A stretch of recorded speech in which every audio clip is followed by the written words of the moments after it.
இது ரொம்ப கவலைக்கிடமான ஒரு விஷயம். அதாவது தமிழ்நாட்டில் முக்கியமாக போதைப் பொருள் கர்ப்பிணி பெண்களுக்கு விநியோகிக்கப்படுது. கர்ப்பிணி பெண்கள்னால அது அவங்களுக்கு கூட ஆக்சசிபிளாக இருக்குது அப்படிங்கிறது ரொம்ப கவலைக்கிடம்.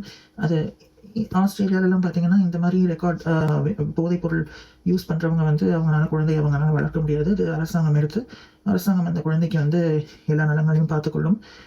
நம்ம நாட்டில் இன்னும் அந்த மாதிரி முக்கியமாக தமிழ்நாட்டில் இன்னும் அந்த மாதிரி சட்டத்திட்டங்கள் கொண்டு வரப்படலைன்னு நான் நினைக்கிறேன். இதில் இன்னொரு விஷயம் பார்த்தா இவங்க ஆதிக்கப்பால் பெண்கள் இப்படி நிறைய கமெண்ட்ஸ்ல நான் பார்த்துருக்கேன். ஆதிக்கப்பால் பெண்கள்னு அப்படி பேச மாட்டாங்க.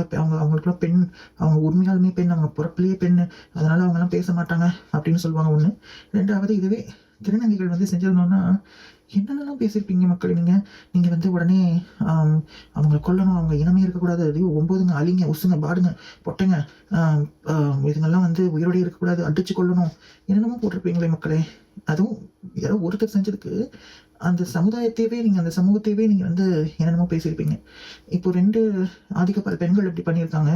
திருநர் பெண்கள் பண்ணால் அந்த மாதிரி ஒரு தீர்ப்பு வழங்குறீங்க, ஒரு ஒரு கருத்தை முன்வைக்கிறீங்க.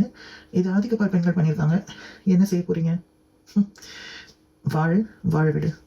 நன்றி, வணக்கம்.